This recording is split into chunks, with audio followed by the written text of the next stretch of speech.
कभी सोचा है कि हमारे चारों तरफ की ये दुनिया ये बनती कैसे है? आज हम मैन्युफैक्चरिंग इंडस्ट्री की दुनिया में उतरेंगे, जिसे अक्सर किसी भी देश का विकास का इंजन कहा जाता है। तो चलिए देखते हैं कि ये इंजन आखिर काम कैसे करता है। ये सवाल देखिए, जो फोन हाथ में है, जो कपड़े पहने हैं, ये सब आते कहाँ से हैं? इसको ना बिल्कुल सिंपल तरीके से समझते हैं।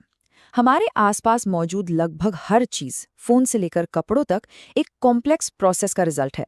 और उस प्रोसेस के बिल्कुल सेंटर में है मैन्युफैक्चरिंग। तो आखिर ये मैन्युफैक्चरिंग है क्या? इस पावरफुल शब्द के पीछे का राज क्या है? चलिए इसको ठीक से समझते हैं। सीधे शब्दों में कहें तो ये रॉ मटेरियल्स को ज़्यादा वैल्यूएबल प्रोडक्ट्स में बदलने का एक तरह से जादू है।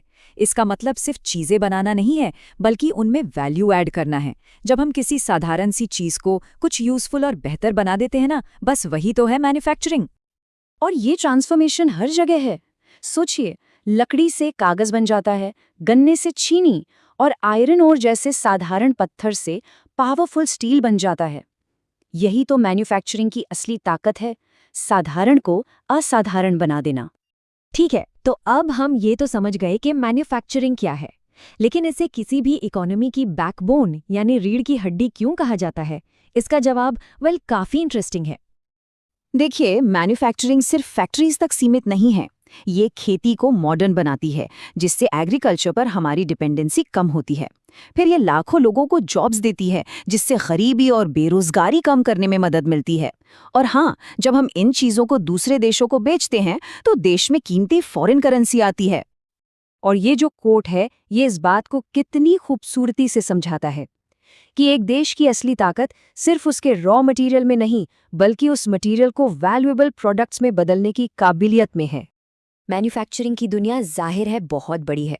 इसको बेहतर समझने के लिए ना इंडस्ट्रीज को अलग अलग कैटेगरीज में बांटा जाता है। तो चलिए इस ब्लूप्रिंट को समझते हैं। इस टेबल पर एक नज़र डालिए।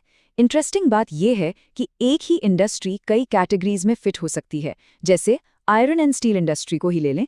ये मिनरल बेस्ड भी है, एक बेसिक इंडस्ट्री भी है और एक हैवी इंडस्ट्री भी। ये क्लासिफिकेशन हमें इस कॉम्प्लेक्स दुनिया को आसानी से समझने में मदद करता है। लेकिन जैसा कहते हैं ना, हर सिक्के के दो पहलू होते हैं। इंडस्ट्रियल डेवलपमेंट की भी एक कीमत है, और ये कीमत अक्सर हमारा एनवायरनमेंट चुकाता है। इंडस्ट्रियल एक्टिविटीज यानी औद्योगिक गतिविधियां मुख्य रूप से 4 तरह के पोल्यूशन के लिए जिम्मेदार हैं, और इनका हमारे प्लैनेट पर बहुत गहरा असर पड़ता है। सबसे पहले आता है एयर पोल्यूशन। फैक्ट्री से निकलने वाला धुआं और जहरीली गैसें जैसे सल्फर डाइऑक्साइड और कार्बन मोनोऑक्साइड, ये हमारी हवा की क्वालिटी को बहुत खराब करती हैं। फिर है वाटर पोल्यूशन। जब पेपर, केमिकल और लेदर जैसी इंडस्ट्रीज अपना अनट्रीटेड कचरा सीधे नदियों में बहा देती हैं, तो वो हमारे पानी के सोर्सेस को जहरीला बना देती हैं। इसके बाद है लैंड पोल्यूशन। इंडस्ट्रियल कचरे का ढेर, जिसमें हार्मफुल केमिकल्स और ऐसी चीज़ें होती हैं जो सड़ती नहीं, वो हमारी मिट्टी को बंजर बना देता है, अनप्रोडक्टिव बना देता है। और आखिर में नॉइज़ पोल्यूशन। फैक्ट्रीज की मशीनरी, जनरेटर्स और कंस्ट्रक्शन से आने वाला लगातार शोर, ये सिर्फ परेशानी नहीं है, बल्कि स्ट्रेस और कई गंभीर हेल्थ प्रॉब्लम्स की वजह भी बनता है।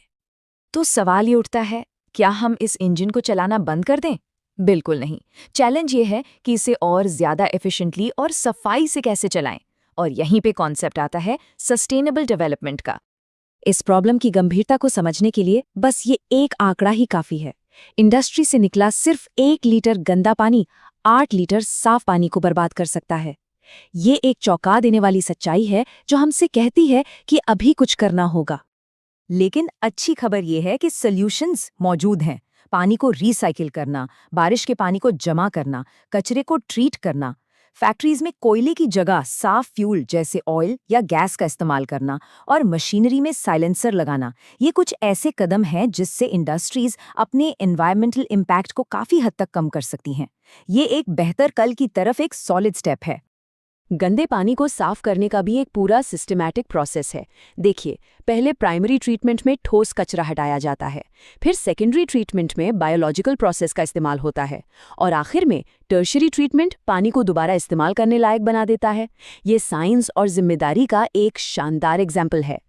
और आखिर में हम इसी बुनियादी सवाल पर आते हैं, क्या एक तेजी से बढ़ती इकोनॉमी की ज़रूरतों और एक स्वस्थ एनवायरनमेंट की ज़रूरत के बीच एक बैलेंस बनाना संभव है? इसका जवाब शायद इनोवेशन, रिस्पॉन्सिबिलिटी और एक सस्टेनेबल फ्यूचर के हमारे कॉमन रेजोल्यूशन में छिपा है। ये सिर्फ एक सवाल नहीं है, बल्कि आने वाले कल के लिए एक मौका है।